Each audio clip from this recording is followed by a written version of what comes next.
আলাইকুম। দুপুরের সংবাদে সবাইকে স্বাগতম।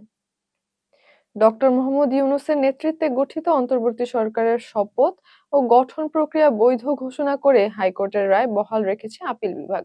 বৃহস্পতিবার সকালে প্রধান বিচারপতি ডক্টর সৈয়দ রেফাত আহমেদের নেতৃত্বে 7 সদস্যের পূর্ণাঙ্গ বেঞ্চ লিভ টু আপিল খারিজ করে হাইকোর্টের আদেশ অপরিবর্তিত রাখেন।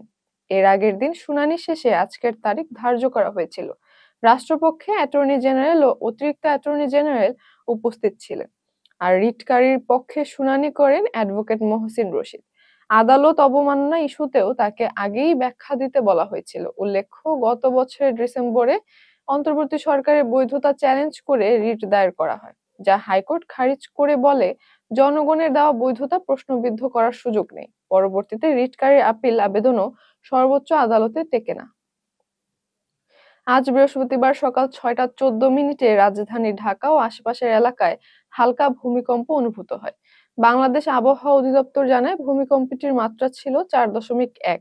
উৎপত্তি স্থল নরসিংদীর শিবপুরে। আগারগাঁওয়ের পর্যবেক্ষণ কেন্দ্র থেকে এর দূরত্ব ছিল প্রায় ৩৮ কিলোমিটার উত্তর পূর্বে। কয়েকদিনের ব্যবধানে আবারও কম্পন অনুভূত হওয়ায় সাধারণ মানুষের মাঝে সামান্য উদ্বেগ দেখা গেছে। বিএনপির চেয়ারপারসন বেগম খালেদা জিয়ার শারীরিক অবস্থায় নতুন কোনো পরিবর্তন হয়নি বলে জানা গেছে। যুক্তরাজ্য থেকে আসা বিশেষজ্ঞ চিকিৎসক রিচার্ড বিলি ঢাকায় পৌঁছে দুপুরে এবারকার হাসপাতালে গিয়ে তার সর্বশেষ পরীক্ষার রিপোর্ট পর্যালোচনা করেছেন। রাতেই চীন থেকে আরো 4 জন বিশেষজ্ঞ চিকিৎসক এসে চিকিৎসা পর্যবেক্ষণে যুক্ত হন। খালেদা জিয়ার শারীরিক অবস্থা নিয়ে দেশজুড়ে উদ্বেগ সৃষ্টি হয়েছে। গতকাল সন্ধ্যায় তাকে দেখতে হাসপাতালে যান অন্তর্বর্তী সরকারের প্রধান উপদেষ্টা অধ্যাপক মোহাম্মদ ইউনূস। 3 বারের সাবেক প্রধানমন্ত্রী ও বিএনপি চেয়ারপারসন বেগম খালেদা জিয়ার দ্রুত রোগ মুক্তি কামনা করে আগামী শুক্রবার জুম্মার পর সারা দেশের সকল মসজিদে দোয়া আয়োজনের আহ্বান জানিয়েছে অন্তর্বর্তীকালীন সরকার। একই সঙ্গে মন্দির, গির্জা ও প্যাগোডায় নিজ নিজ ধর্মীয় রীতি অনুযায়ী প্রার্থনার জন্য অনুরোধ করা হয়েছে। দেশের সর্বস্তরের জনগণকে নিজ অবস্থান থেকে খালেদা জিয়ার সুস্থতার জন্য দোয়া ও প্রার্থনা করতে প্রধান উপদেষ্টার ভেরিফাইড ফেসবুক পেজে আহ্বান জানানো হয়।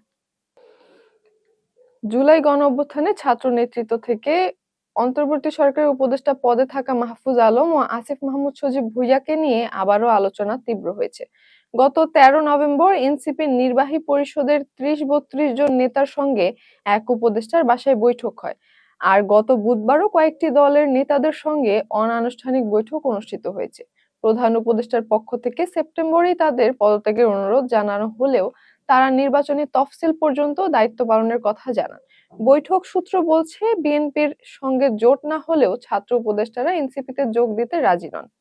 বিএনপি, এনসিপি বা অভ্যুত্থানে অংশীদার দলগুলোর মধ্যে জোট হলে তারা দলে যুক্ত হবেন, অন্যথায় কেউ বিএনপির মনোনয়নে বা স্বতন্ত্র প্রার্থী হিসেবে নির্বাচন করতে পারে।